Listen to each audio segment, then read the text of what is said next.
titre de ce matin, c'est « Comment savons-nous que nous sommes passés de la mort à la vie ?»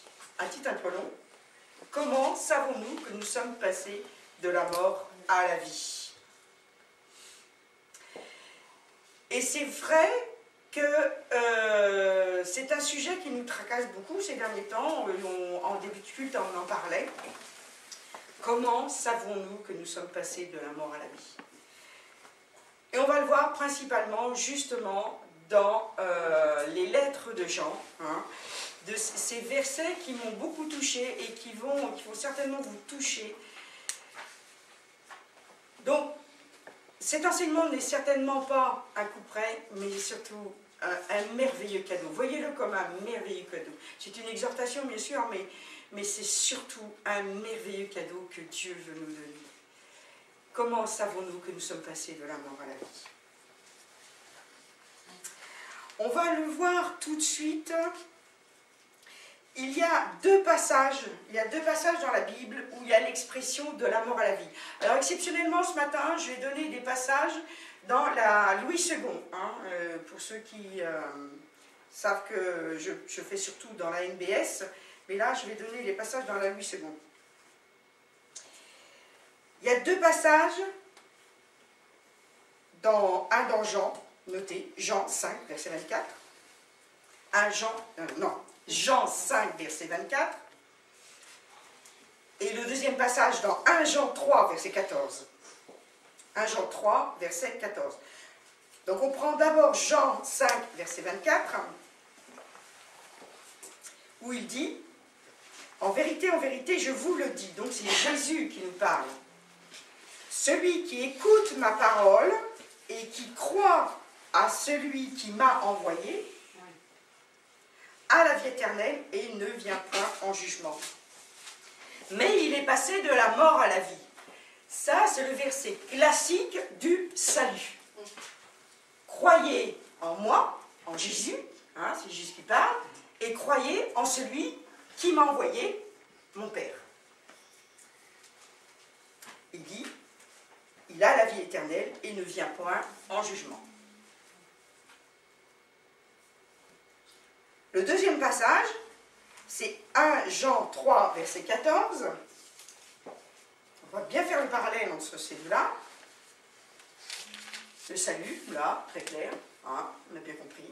Croire en Jésus, croire qu'il est notre Seigneur, qu'il est notre Sauveur, qu'il est mort pour nous, qu'il est ressuscité, qu'il est assis à la droite du Père. Pas de problème. Ça va, c'est clair pour nous. C'est l'annonce du salut, c'est l'évangile. Dans le deuxième passage, il dit dans 1 Jean 3, verset 14,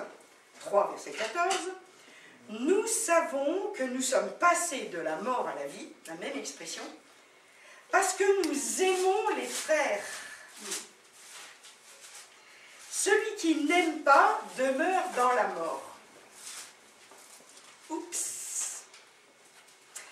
Et en méditant ces versets, comme je disais, hein, on médite ces versets avec Lydie, et je me disais, ces versets revenaient, il y a beaucoup de versets qui parlent de ça, celui qui ne demeure pas dans ma parole, celui qui ne suit pas mes commandements, celui qui croit, qui dit qu'il est dans la lumière, mais qui n'aime pas son frère, qu'il hait son frère, il demeure dans les ténèbres, il s'illusionne lui-même, il est un menteur et tout.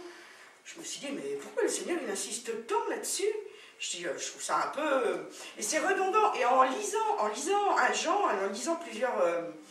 en lisant les lettres de Jean, je me suis aperçue qu'en fin de compte, il insistait énormément. Alors de là-dessus, le Seigneur vraiment me disait, mais va creuser plus loin, va creuser plus loin. Et j'ai cherché, j'ai fait des recherches et tout, et je suis tombée sur des choses, je me suis dit, ouh là là là là là là, merci Seigneur pour ce merveilleux cadeau, merci Seigneur pour ce que tu veux partager avec les uns les autres. Ce verset parle bien, il dit, celui qui, je vais répéter, nous savons que nous sommes passés de la mort à la vie parce que nous aimons les frères et les sœurs bien sûr, hein. Les frères c'est tous ceux qui croient en Christ, hein. Ceux qui ont donné leur vie à Jésus. Celui qui n'aime pas demeure dans la mort. La preuve inéluctable, et c'est ce dont nous avons parlé ce matin. Je vais essayer de pas, je ne pourrai pas tout dire, mais je vais essayer de me laisser vraiment guider par l'Esprit pour dire ce que le Seigneur veut. Mais la preuve que nous sommes réellement passés de la mort à la vie, c'est que nous aimons les frères. Alors comme ça, c'est dit, bon, oui, c'est facile, t'es mon frère, t'es ma soeur, je t'aime. C'est super facile comme ça. On va creuser un petit peu plus.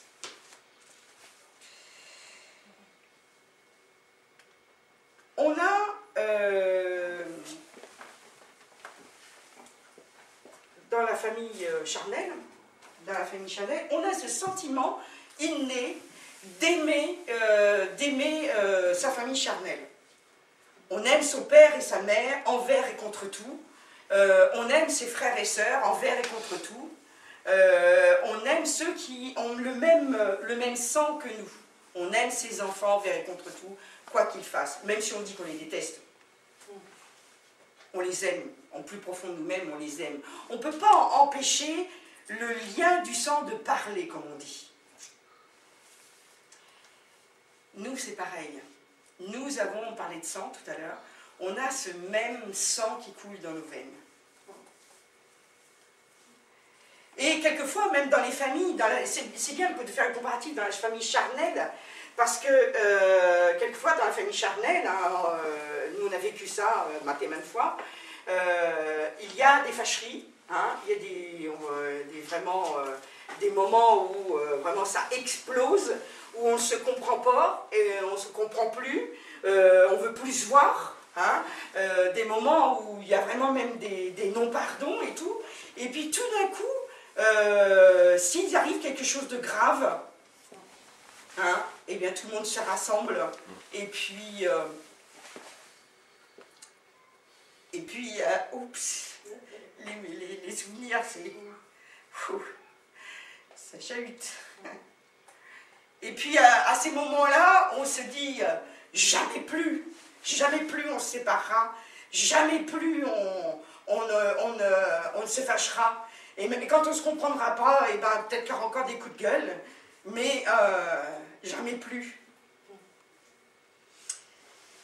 Et c'est des paroles fortes, ça. C'est des paroles que Lydie et moi, on a vécues. Et c'est des paroles qui ont marqué le temps, qui ont vraiment marqué le temps avec Dieu.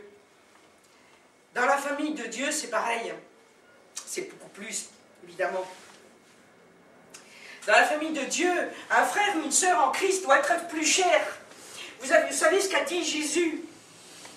Qui sont ma mère, qui sont mes frères, qui sont mes sœurs. C'est ceux qui sont devant moi, là. C'est ceux qui croient en moi. Ceux qui croient en mon Père, en celui qui m'a envoyé. C'est ceux-là. C'est ceux-là. Vous croyez que Jésus disait, allez, jette ta mère, jette tes frères. Mais non, vous savez bien que c'est pas ça. Il disait que la famille spirituelle, c'est beaucoup, beaucoup plus important. Parce qu'il y a quelque chose qui bouge en nous. Et c'est ce que je disais tout à l'heure avant le culte. Quand je suis avec certaines personnes, je sens bien que l'Esprit de Dieu n'est pas en cette personne et qu'il y a quelque chose qui n'est pas, qui ne vibre pas. Et ça ne vient pas de la maturité spirituelle de la personne. Ça ne vient pas qu'elle est nouvelle chrétienne, qu'elle est ancienne, que j'ai des affinités avec cette personne ou pas.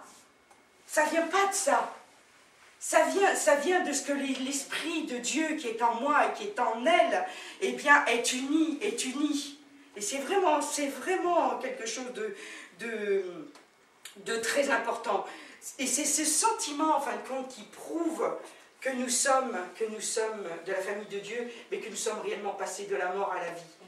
Si tu aimes quelqu'un, malgré ce qu'il te fait, malgré ton frère ou ta sœur spirituelle, malgré ce qu'il te fait, malgré ce qu'il dit, malgré son éloignement, malgré ses façons de penser différentes, son état spirituel, si tu l'aimes profondément, tu sais réellement que tu es passé de la mort à la vie. Que tu sais que, si on reprend le verset 1 Jean 3,14, tu sais parce que tu aimes, tu les aimes vraiment, que tu ne demeures pas dans la mort. On a besoin vraiment de grandir dans ce domaine. On a besoin, et quand on aime quelqu'un, qu'est-ce qu'on fait quand on aime quelqu'un? On lui parle, on va lui montrer qu'on l'aime réellement, on lui montre par des présents, on lui montre dans la famille naturelle, si on est invité par nos frères et sœurs, par nos parents, eh bien, on a une invitation à un repas, par exemple, on n'arrive pas les mains vides. Hein? Ben, c'est un peu pareil. C'est un peu pareil. On va partager des choses. On a vraiment quelque chose d'intense. On a besoin d'apprendre à partager, à aller au-delà.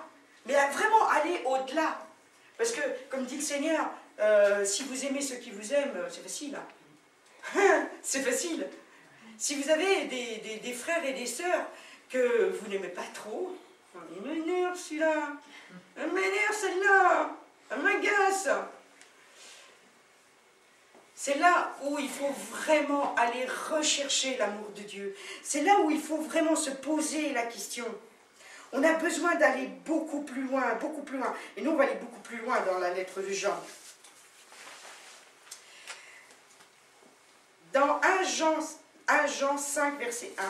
Vous allez voir, relisez, je vous encourage à lire les lettres de Jean. Mais ça va vous mettre un gros, je sais pas, un feu d'artifice, un coup de poing dans le ventre. C'est vraiment quelque chose de détonnant. Si vous vous focalisez dans les lettres de Jean sur l'amour que nous devons avoir les uns pour les autres, vous verrez vraiment qu'il y a quelque chose de sensationnel. Il y a quelque chose qu'on a vraiment quelque chose à développer. Le Seigneur, il me pousse vraiment à insister. Je sens l'insistance de Dieu. 1 Jean 5, verset 1. Quiconque croit que Jésus est le Christ est né de Dieu. Pas de problème là, est né de Dieu. Et quiconque aime celui qui l'a engendré, aime aussi celui qui est né de lui. Aime aussi celui qui est né de lui. Aimer, c'est dans les actes. Aimer, c'est pas dire « je t'aime ma soeur ». Aimer, c'est dans les actes. Quand on aime quelqu'un, on lui prouve. On lui prouve. Prouver son amour. Jésus, Dieu le Père, a prouvé son amour en envoyant son Fils unique pour nous. Il a prouvé son amour. Dieu prouve toujours son amour. Ces derniers temps, on est beaucoup sur ça. Seigneur, Père, montre-nous combien tu nous aimes. Montre-moi, allez, montre-moi, il faut que je m'approprie. Montre-moi combien tu m'aimes. Comment tu m'aimes. Si vous n'avez pas conscience de l'amour du Père pour vous, dans toutes les petites choses de la vie, vous ne pourrez pas redonner cet amour. Vous ne pourrez pas évangéliser, vous ne pourrez pas dire « Ah, tu sais, Dieu, c'est formidable, Dieu m'aime et Dieu, il veut t'aimer, quoi. Il te veut complètement. » C'est vraiment une parole très précieuse. Il est impossible que vous disiez que vous aimez Dieu si vous n'avez aucun sentiment envers tel ou tel frère ou sœur. Vous êtes un menteur. C'est pas moi qui le dis, c'est la parole. Hein? Et c'est l'amour, en fin de compte, l'amour qu'on a pour les uns pour les autres, hein, qui va prouver notre amour envers le Père. Dieu, il a prouvé son amour envers nous. Dieu peut te montrer tous les jours combien il t'aime. Et nous, comment nous le prouvons que nous l'aimons? En aimant nos frères et nos sœurs. En les aimant vraiment. En démontrant notre amour. Quand nous démontrons, en fin de compte, notre amour envers les uns les autres, on peut dire que Timothée, il montre son amour, là. Il a un sourire extraordinaire. C'est vraiment quand nous montrons justement par des sourires. C'est tout bête, un sourire. Mais quand nous montrons vraiment, alors certains, j'ai entendu dire ça dernièrement, oui mais c'est hypocrite. Non, c'est pas hypocrite. Tu fais ressortir, même si tu as même si tu as un agacement, un énervement envers une personne, si tu lui souris, si tu vas vers cette personne en disant ah, comment vas-tu et tout, ah, je suis contente de te voir, vraiment, ça fait du bien et tout, c'est pas de l'hypocrisie. Vous êtes juste en train de démontrer l'amour que Dieu a déposé en vous. Vous faites juste un acte de foi, c'est pas de l'hypocrisie. Ah merci Seigneur, ça c'est bien ça. Vous faites un acte de foi, un acte de foi. Je me souviens pendant un moment, quand j'étais fâchée, très fâchée avec mon frère, mon petit frère, 2 mètres, et on devait se réunir pour, je ne sais plus, occasion. Ah, bah pour ton mariage. Et même si on était vraiment très fâchés, c'est notre mère qui m'a... Voilà, c'est un maman qui dit ça. Mais comment tu vas faire? Tu vas voir ton frère. Mais je dis, il n'y a pas de problème, mon frère, en plus c'est mon frère en Christ, hein. En plus, hein. C'est mon frère en Christ. Et c'est vrai qu'on avait eu des divergences d'opinion, c'est vrai qu'il y avait eu des trucs que je n'avais pas encaissés, c'est vrai. Mais il y avait longtemps que je l'avais pardonné, je ne le voyais plus, ok? Je ne le voyais plus. Mais j'ai dit au contraire, j'ai dit à ma mère, mais c'est l'occasion ou jamais, puisque c'était difficile de recréer un lien avec une personne avec laquelle on avait eu des mots, hein? C'était au contraire l'occasion. Et merci Seigneur pour le mariage de Jérôme et d'Aurélie. Ça a été une grande bénédiction, ça a été une gloire à Dieu, parce que justement, on a pu recréer des liens. Même si aujourd'hui ce ne sont pas des liens ténus, ce sont quand même des liens, on a pu se revoir pour d'autres occasions. Et quand j'ai vu mon frère, je lui ai sauté au cou et tout, et puis je l'ai embrassé, mais avec un amour charnel véritable. Mais c'est un amour fraternel, un amour en Christ, et il était aussi spirituel. Ça, c'était grand, ça. Et là, j'ai vu la gloire de Dieu se répandre. Là, c'était magnifique. Moi, je dis quand il y a des occasions comme ça, mais il faut sauter dessus. Oui, d'accord, c'est dur. Ok, ok. Parce qu'il y a tous les sentiments, là, qui font... Hein, qui explosent et tout, là, dans tous les sens et tout.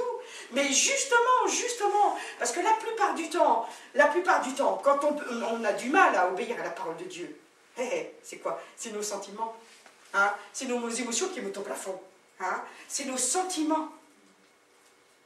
Bon, notre corps aussi, mais dans le domaine là de l'amour, c'est nos sentiments. Et on a vraiment besoin de faire taire nos sentiments charnels et faire exploser nos sentiments spirituels. Ça, c'est super bon. Et c'est ça qui va montrer qu'on a une foi authentique. C'est ce que la parole dit. Si vous montrez que vous avez de l'amour les uns pour les autres, c'est à ça qu'on verra que vous êtes vraiment mes disciples. C'est à ça qu'on verra que vous avez une foi authentique. Il faut être complètement, excusez-moi, il faut être complètement dingue. Il faut être fou pour aimer quelqu'un avec qui tu as eu vraiment une altercation vive. Il faut être fou. Oui, fou de Dieu. Fou de Dieu. Et c'est de la foi. C'est vraiment de la foi.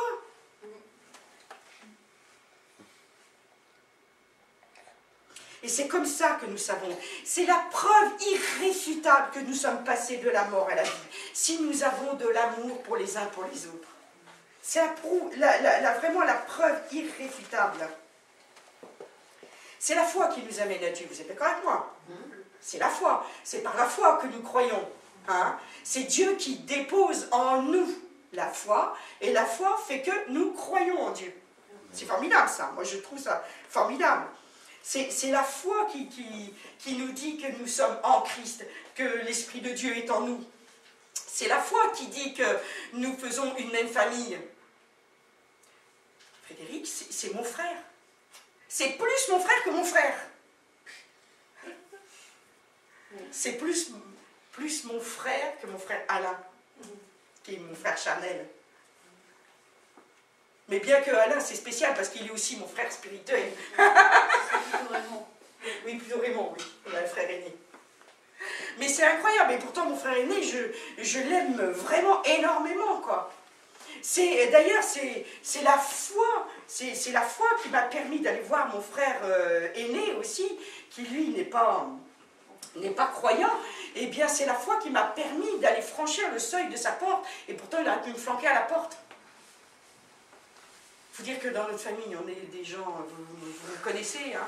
Bon bah, hein, nous sommes des gens vraiment pleins d'enthousiasme et plein de, voilà, de passion, et forcément des fois, bah, c'est explosif. Vous allez juste avoir nos parents, enfin surtout notre mère, et vous avez tout compris. Mais ma mère est une femme formidable. C'est une femme qui nous a montré énormément de choses. Il lui manque que la foi. Quel dommage. Beaucoup, beaucoup d'amour, mais de l'amour charitable. De l'amour, voilà. Elle a fait des tas de choses, des tas d'œuvres sociales. Mais c'est une femme qui, malgré tout, nous a montré le chemin d'une certaine morale, d'une certaine éthique, d'une certaine... Et bien, malgré tout, elle a fait que, eh bien, on puisse... elle était explosive, elle est toujours explosive, hein. Mais c'est ce qui a fait que nous sommes nous, quoi. Nous sommes des passionnés. Alors vous mettez 4 passionnés ensemble, je vous assure, c'est détonnant. C'est absolument détonnant. C'est un cocktail Molotov que je vous conseille pas d'essayer. Mais moi j'ai du mal à suivre. Mais c'est notre vie, je ne sais pas pourquoi je parle de ça, mais ça doit avoir de l'importance. Mais notre vie, des 4 frères et sœurs, hein, ça a été parsemé, c'est je t'aime moi non plus, hein, je te déteste mais je t'aime tellement, hein. Je ne vais pas le dire ça, je ne vais pas le dire, comment tu m'aimais tellement, je ne vais pas le dire. Mais c'est ça en réalité, c'est que, mais on s'aime d'une violence rare, mais les sentiments explosifs peuvent avoir des effets néfastes. Hein? C'est très très bien pour s'ils sont canalisés en Dieu. C'est très très bien. Et si nous soumettons notre âme à Dieu, là évidemment nous pouvons vraiment être utilisés par Dieu.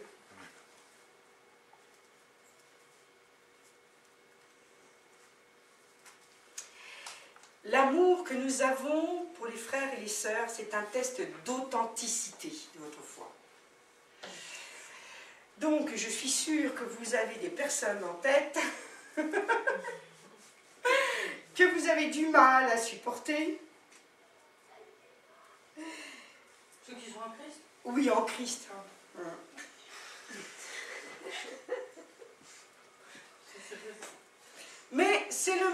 Mais vous avez besoin de vous tester. Si vous avez du mal avec certaines personnes, testez votre foi. C'est là que vous verrez comment Dieu peut agir. Et je vous assure, il y a des personnes...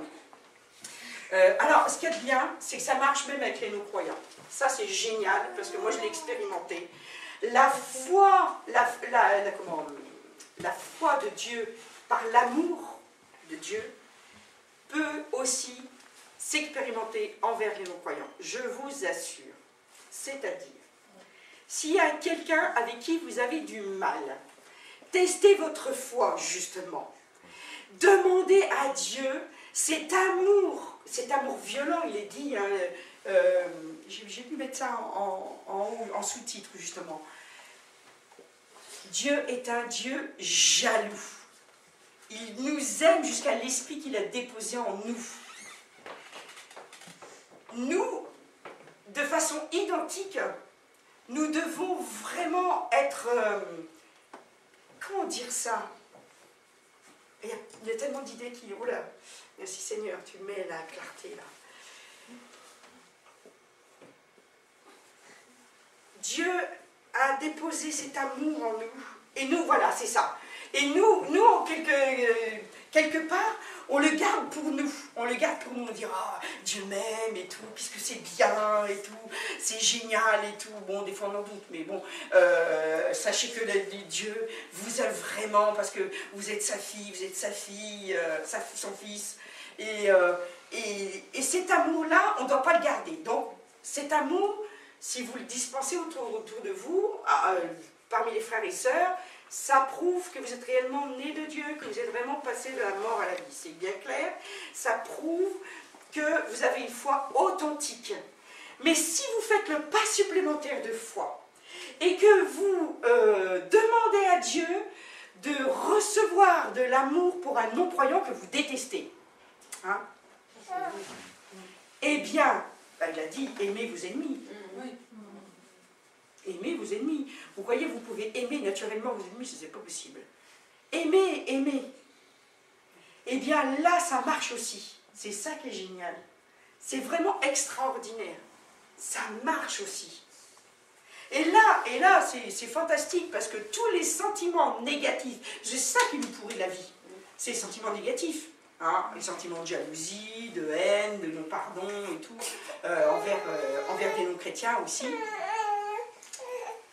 Tout ça, ça disparaît. Et on aime cette personne. Et on aime cette personne. Et on lui pardonne tout. C'est si facile. Quand on aime quelqu'un, on lui pardonne. On lui pardonne. Amen? Oui. Vous voulez ça, hein? Vous voulez ça? Oui. Voilà. Mais c'est essentiel de prêcher cet évangile. Parce que l'évangile, justement, c'est Jésus est mort, comme on a vu dans Jean, hein, mais c'est nous avons l'amour pour les frères. Si nous savons que nous sommes passés de la mort à la vie en aimant nos frères et sœurs. Amen. Amen. Nous avons besoin, et alors évidemment, ça permet aussi, bon, en parallèle, de discerner les faux frères ou les fausses sœurs. Ah oui. Ah bah oui. Ah bah oui. Ah bah oui. Si vous voyez quelqu'un qui n'a pas d'amour pour un frère ou une sœur, pour vous-même, vous savez que ce n'est pas un frère ou une sœur. Vous savez que c'est un faux frère ou une fausse sœur. C'est facile. C'est ce que la parole dit. J'ai pas extrapolé. Vous êtes d'accord avec moi? Ça permet de reconnaître la foi authentique dans les personnes. Et des fois, c'est important de bien discerner les faux frères et les fausses sœurs. Bien souvent, même dernièrement, on a eu confiance. On a eu confiance dans des personnes parce qu'elles se disaient chrétiennes. Et on s'est fourvoyé. Si on avait regardé à l'amour véritable qu'elle avait pour les frères ou les sœurs, on aurait su que ce n'était pas une vraie chrétienne. C'est pas parce qu'il y en a qui se disent chrétiens qu'ils sont chrétiens. Le peuple de Dieu a besoin de discernement. Nous avons le discernement par la connaissance, la parole de Dieu, mais aussi par nos sentiments. Par nos sentiments. Donc quand nous approchons, en fin de compte, la foi par le moyen de l'amour, tout devient clair et on a beaucoup plus de discernement. Allez, 1 Jean 3, verset 11. Le commandement de l'amour. Le commandement de l'amour. 1 Jean 3, verset 11.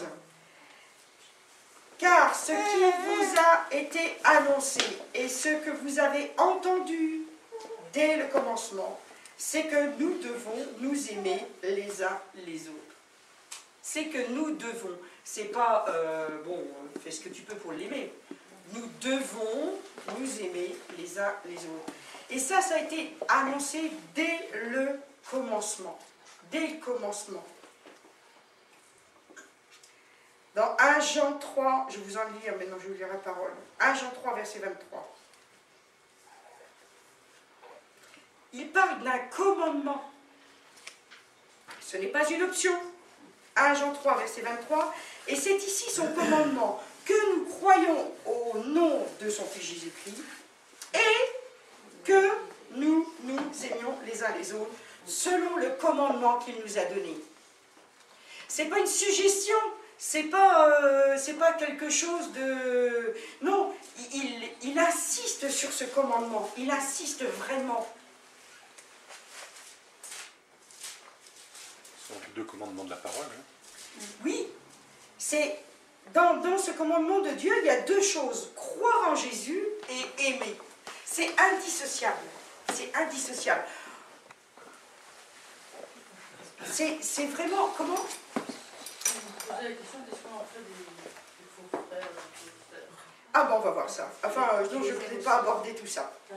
Tu les aimes aussi? Ah bah oui, Oui. mais c'est pas le problème. Oui, tu les aimes aussi, mais tu ne crois pas tout ce qu'il dit. Voilà.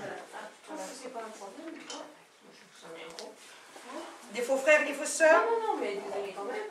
Ah oui. Non, Mais oui, ça vous pose jamais de problème, vous, l'amour? à l'amour, ça pose problème, hein. Ça pose problème, c'est pas évident. Hein. D'accord, ça marche. Ah non, non, non, moi je sais que... Non, non, dans mon travail pastoral, cette semaine j'ai vu beaucoup de personnes, et je vous assure que j'ai eu des moments de partage, j'ai vu Florence notamment, j'ai eu des moments de partage extraordinaires avec des frères et des sœurs, mais il y a eu deux personnes, ça a été des moments douloureux. Parce que malgré tout, je les aime, ces personnes-là. Malgré tout, je les aime. Et ça me fait encore plus mal au cœur, justement. Ça me fait encore plus mal au cœur. Parce que je sais qu'elles sont dans l'erreur. Je sais qu'elles sont dans l'aveuglement. Hein, Stéphanie, on peut penser à certaines personnes. Ça fait mal au cœur. Ça fait mal au cœur. Parce qu'on se dit, mais de quoi ils se privent? Ça vous tord. Si ça ne vous prend pas aux tripes, il y a un problème. Parce que ceux qui ont entendu l'évangile en plus, ceux qui côtoient des frères et sœurs et qui n'acceptent pas Jésus comme leur sauveur et Seigneur, wow, quand ils vont se retrouver en bas, wow, moi ça me tord. Il faut que j'y pense, c'est terrible. Il faut que j'y pense, pas maintenant en tous les cas. Dans 1 Jean 4, verset 6.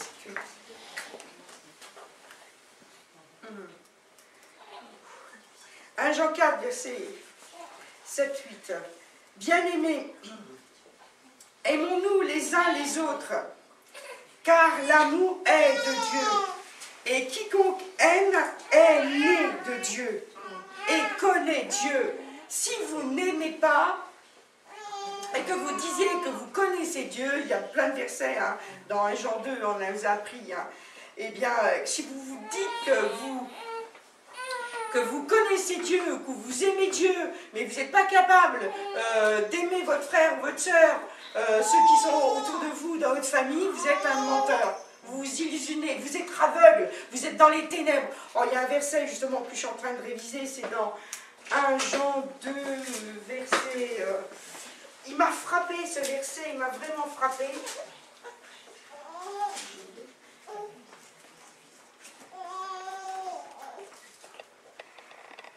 Dans 1 Jean 2,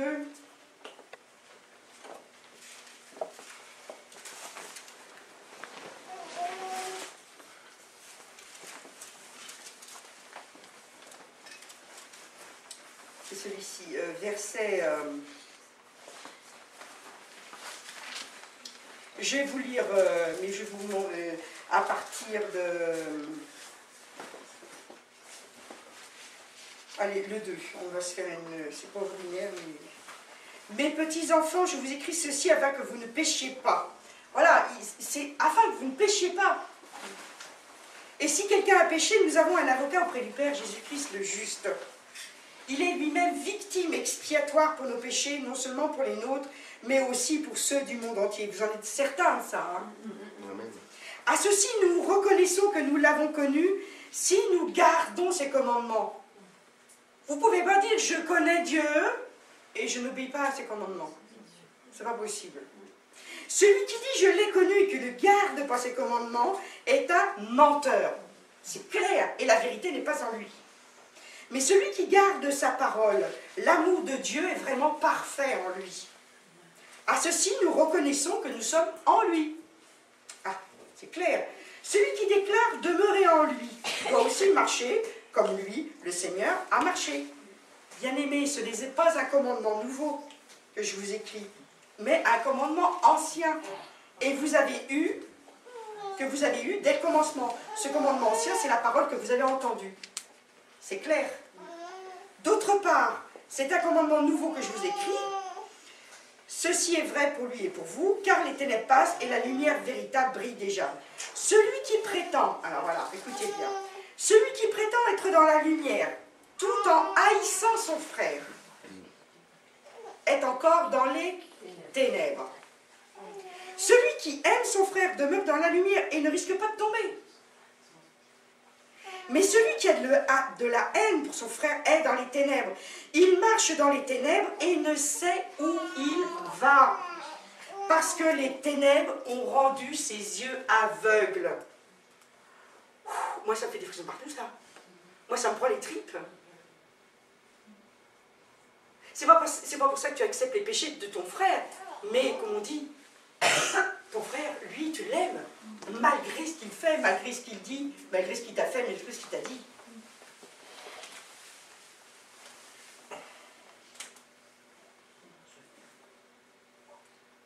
Il marche dans les ténèbres. Il ne sait où il va. Parce que les ténèbres ont aveuglé. On manque de discernement. D'ailleurs, dans le premier chapitre, il en parlait justement du discernement. Je ne sais plus où c'était. Mais il parlait vraiment de ça. On manque de discernement. Et l'amour, la foi véritable, c'est l'amour véritable. C'est l'amour vraiment qui est en nous, qui se voit. Premièrement, l'amour fraternel, spirituel, et l'amour, oui, vertical, et l'amour horizontal. On a besoin, on a vraiment besoin de ça. Ceux qui ont l'amour sont nés de Dieu. Si nous n'avons pas l'amour, si nous ne pratiquons pas l'amour, hein, c'est vraiment pratiquer. C'est pas dire je t'aime, c'est pratiquer. Pratiquer, c'est pratique, hein, il faut le faire. C'est quelque chose de tangible.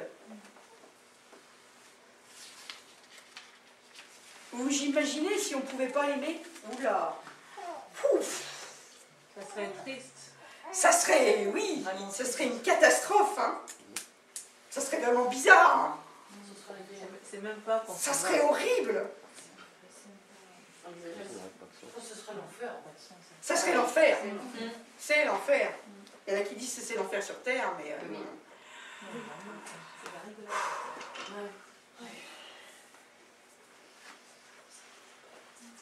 Je vais vous relire ce... Je l'avais noté là. Parce que c'est vraiment ça. Dans 1 Jean 2, verset 9-11. Celui qui dit qu'il est dans la lumière et qui est son frère, dit attends, moi j'aime Dieu, j'ai reçu Christ et tout, je suis dans la lumière. Non, la parole dit qu'il est encore dans les ténèbres. Celui qui aime demeure dans la lumière et aucune occasion de chute n'est en lui. C'est ça qui est formidable. La version était différente là et ça l'évite de tomber. Moi j'aime bien, hein. C'est-à-dire que plus on aime, vous voulez plus pécher? Aimez. Ça se résume à ça. Vous voulez plus pécher? Aimez. Aimez, aimez, aimez et encore. Même si vous pleurez dans votre coin, même si ça vous fait mal, même si on a l'impression qu'on vous plante des couteaux dans le dos, même si.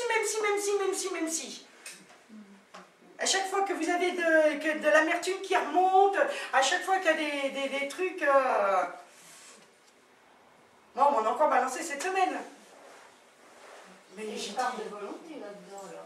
Ah oui, ah c'est complètement.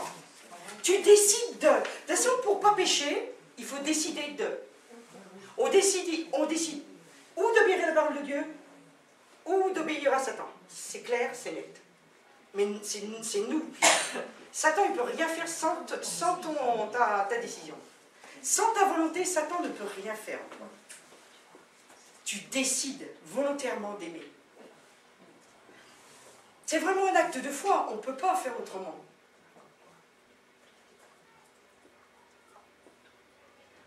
Il ne sait où il va. On peut quand même demander à Dieu aussi de nous remplir d'amour pour cette personne. Oui, c'est ce que je disais tout à l'heure, justement. Mais c'est un acte de foi. Tu décides de demander à Dieu de te remplir. De te remplir. Ah ben oui, sans l'amour de Dieu, c'est impossible. C'est vraiment un acte de foi. Mais je vous assure que ça marche. Ça marche très bien. Ouais. Ça marche super bien. 1 Jean 3,10. Il le dit. 1 Jean 3,10. C'est par là que se font reconnaître les enfants de Dieu. Waouh. Et les enfants du diable. C'est écrit, hein. C'est par là que se font reconnaître les enfants de Dieu et les enfants du diable. Quiconque ne pratique pas la justice n'est pas de Dieu, non plus que celui qui n'aime pas son frère. Si vous ne pratiquez pas la justice de Dieu, faire la justice de Dieu, c'est obéir au commandement, c'est obéir à la parole de Dieu, faire la justice de Dieu. Mais celui aussi qui n'aime pas son frère. Waouh! On est compte, le parallèle quand même, il est fort, hein? Il est vraiment fort, hein? En fin de compte, celui qui ne pratique pas la justice extérieurement, hein, n'est pas de Dieu, mais de même aussi, celui qui n'a pas un amour intérieur envers les frères et sœurs n'est pas de Dieu. On a vraiment besoin d'aller plus loin, beaucoup plus loin, beaucoup plus loin. C'est pas de l'amour ordinaire, hein. Hein, dans les versets, là, celui qui n'aime pas, hein, dans le verset 1 Jean 3,14, celui qu'on a dit au début, celui qui n'aime pas demeure dans la mort. Quand on dépasse, vraiment qu'on se dépasse dans ce domaine, on ne demeure pas dans la mort. Et nous savons par là que notre foi n'est pas authentique si nous ne pouvons pas aimer les frères et sœurs. Dans 1 Jean 3,15, il va loin parce qu'il dit, vous connaissez ce verset, 1 Jean 3,15, quiconque hait son frère est un meurtrier, un assassin. Et vous savez qu'aucun meurtrier n'a la vie éternelle demeurant en lui.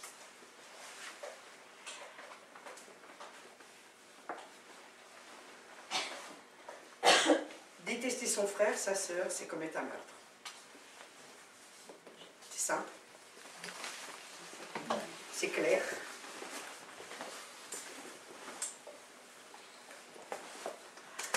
Je vais juste terminer par un tout petit point.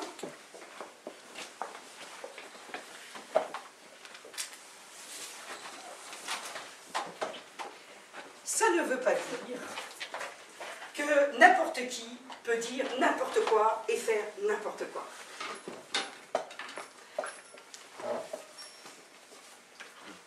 Comme Dieu, j'aimais bien cette expression, Dieu n'est pas gentil. Vous savez que Dieu n'est pas gentil? Il est bon, il est juste, mais il n'est pas gentil. Quelqu'un de gentil va dire, oh c'est pas grave, oh bah t'y arrives pas, tu pêches encore, c'est pas grave. Ça c'est être gentil. Non, c'est grave. Quelqu'un qui dit ça, ça va pas du tout. C'est pas pour ça qu'il faut laisser un frère ou une sœur raconter n'importe quoi sur toi. C'est pas pour ça qu'il faut laisser un frère ou une sœur faire n'importe quoi. Il est dit, je vais vous donner la référence, je peux l'avoir quelque part. Voilà, Matthieu 18, versets 15 à 18. Il faut venir là-dessus parce que quand même, on est...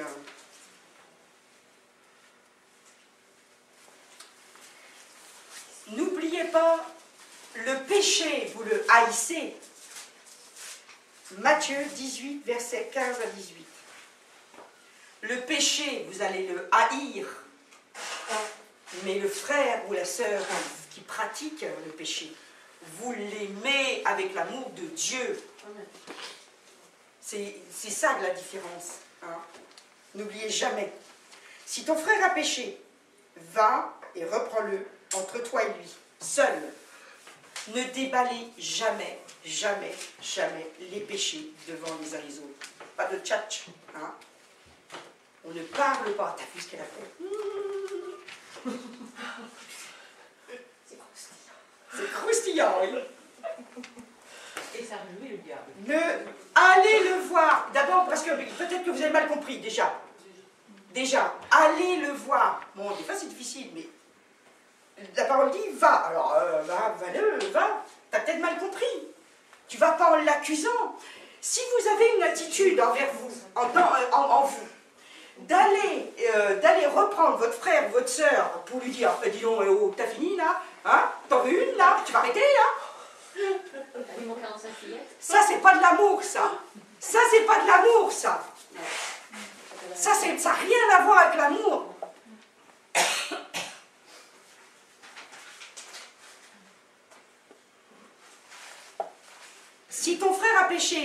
reprends-le entre toi et lui seul. S'il t'écoute, tu as gagné ton frère. Voilà l'attitude, la bonne attitude. Si tu vas voir ton frère et ta sœur pour lui dire, écoute, là, ce que tu fais, franchement, tu attristes le Seigneur et tout, faut pas que tu continues à faire ça. C'est parce que tu veux reprendre, tu veux gagner ton frère. C'est le sentiment que tu dois avoir quand tu veux reprendre quelqu'un. C'est un sentiment pour le gagner. Pour vraiment qu'il retourne dans les pas de Christ. Parce que tu sais très très bien que si quelqu'un continue à pécher, il va en payer les conséquences. Il va en payer les conséquences. Donc à ce moment-là, dis-lui rien, puis tu vas voir ce que tu vas avoir, parce que de toute façon, hein, tu vas payer. Seigneur, au bout d'un moment, sa patience va s'arrêter et tu vas payer la facture. Ben non, vous voyez bien. Donc c'est pour ça que c'est si important. C'est pour ça que c'est si important que nous reprenons nos enfants aussi. Hein? C'est pour ça que c'est important. C'est que nous voulons qu'ils soient, qu'ils soient protégés, qu'ils fassent les bonnes choses. Et ce n'est pas toujours évident. Mais s'ils ne t'écoutent pas, prends avec toi une ou deux personnes afin que toute l'affaire se règle sur la déclaration de 2 ou 3 témoins. C'est pas d'aller bavarder, non. C'est de dire, voilà, avec entre 2 ou 3 personnes, de voir si on peut, Raisonner. entre guillemets, le raisonner. Mais c'est difficile à faire ça. C'est très difficile à Parce faire. que l'autre peut le percevoir comme étant un jugement. Même toi, Ah oui, par rapport aux autres, c'est difficile. c'est très difficile. C'est très très difficile.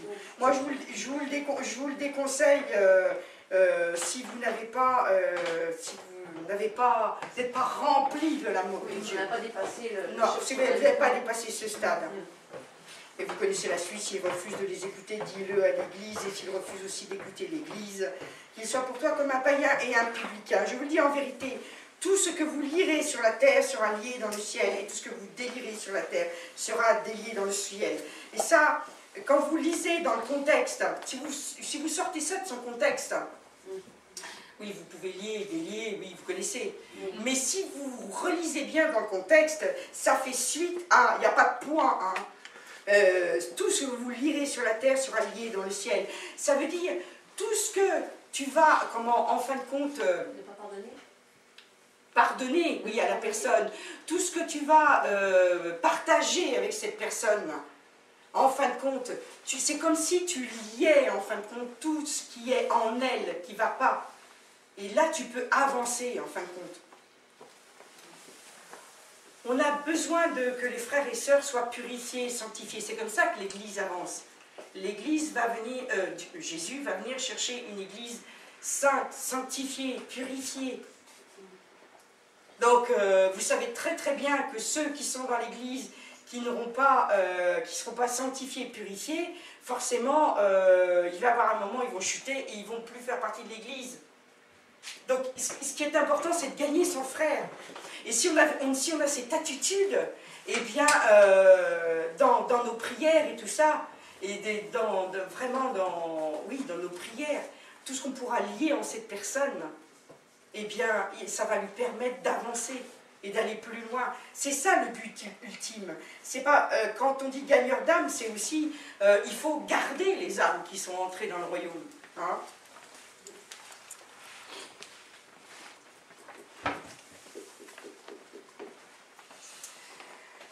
Je vous laisserai lire 1 Corinthiens 5, versets 1 à 5.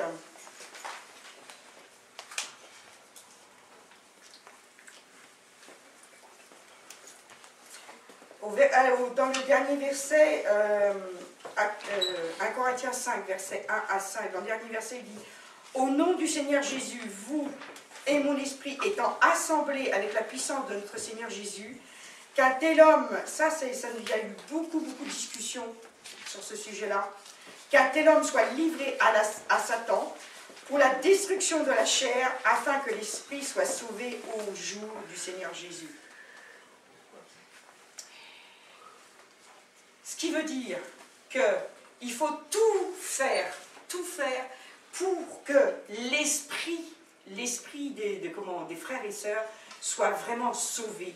Et il y en a qui s'obstinent dans le péché, mais qui ont... il y a des... Bon, ça prendrait un enseignement complet là-dessus. Mais retenez simplement. Retenez simplement qu'il est important que vraiment la personne soit vraiment sauvée, que son esprit soit vraiment appartienne à Dieu, qu'il ne se détourne pas, de Dieu, envers et contre tout. Et si vous êtes là à continuer à l'aimer, malgré que vous savez, que vous le voyez encore marcher dans le péché, on marche tous dans le péché, on a tous à se regarder, hein, vous voulez des pierres? Non mais c'est vrai, on a tous quelque chose qui ne va pas. Hein. Donc, mais on peut se dire, ah oui, mais toi, tu as un niveau spirituel, nous, toi, non. Il faut regarder vraiment la personne avec l'amour de Dieu. Il ne faut pas regarder ce que fait la personne. Il faut vraiment l'aimer. Et plus vous allez démontrer cet amour vraiment envers les uns, envers les autres, plus cette personne peut être touchée par l'amour de Dieu. C'est ça qu'il faut retenir de cet enseignement. C'est vraiment que l'amour que nous avons les uns pour les autres doit se voir, mais de façon exponentielle, qui doit vraiment quelque chose de concret, dans vos paroles, dans vos actes, en tout, vraiment en tout. Et dans tous les domaines de votre vie, dans tous les domaines. Que ce soit dans votre famille charnelle, que ce soit dans votre travail, quand vous allez faire les courses, quand vous faites le ménage, vraiment, on a besoin d'être transformés par l'amour de Dieu. Et comme nous sommes transformés par l'amour de Dieu, nous devenons des vrais disciples et des disciples obéissants à la parole de Dieu. Amen, amen, amen et amen.